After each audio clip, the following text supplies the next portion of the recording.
Last Sunday আমরা তিনজনে মিলে চলে গেছিলাম কিডসির কার্নিভাল। এটা কিন্তু জি লার্নের তরফ থেকে অ্যারেঞ্জ করা হয়েছিল। বিশ্ব বাংলা কনভেনশন সেন্টারের এক্সিবিশন হলে এই প্রোগ্রামটা হচ্ছিল। স্পার্কলিংটন প্রোগ্রামটার নাম। সমস্ত কিডসির ব্রাঞ্চেসগুলো এখানে এসছিল বিভিন্ন প্রাইজের জন্য, এবং অনেকে কিন্তু কাউন্টারও লাগিয়েছিল। সিট অ্যান্ড ড্র কম্পিটিশান ছিল, গো অ্যাজ ইউ লাইক ছিল, তারপর বিভিন্ন ড্রেস আপের কম্পিটিশান ছিল, সিঙ্গিং রাইমস কম্পিটিশান ছিল, আর বিভিন্ন ব্রাঞ্চ থেকে বিভিন্ন কাউন্টারও লাগানো হয়েছিল। আমরা কিন্তু সন্ধেবেলা চলে গেছিলাম। তারপর ঢুকতে না ঢুকতেই সামনেই রেড কার্পেট আর কিডসির সেই ব্যানারগুলো।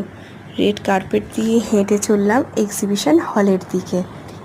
ভেতরে হরেক রকম জিনিস, ট্র্যাম্পোলিন থেকে শুরু করে ice cream counter, snacks counter, tattoo counter, মাঝখানে বিশাল বড় স্টেজ।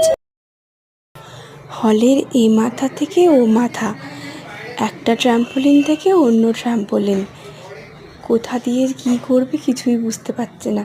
এ মাথা থেকে ও মাথা ছুটছে, একবার এই কাউন্টার, একবার ওই কাউন্টার, একবার সেই কাউন্টার। বেশ মজায় কাটলো সন্ধ্যেটা।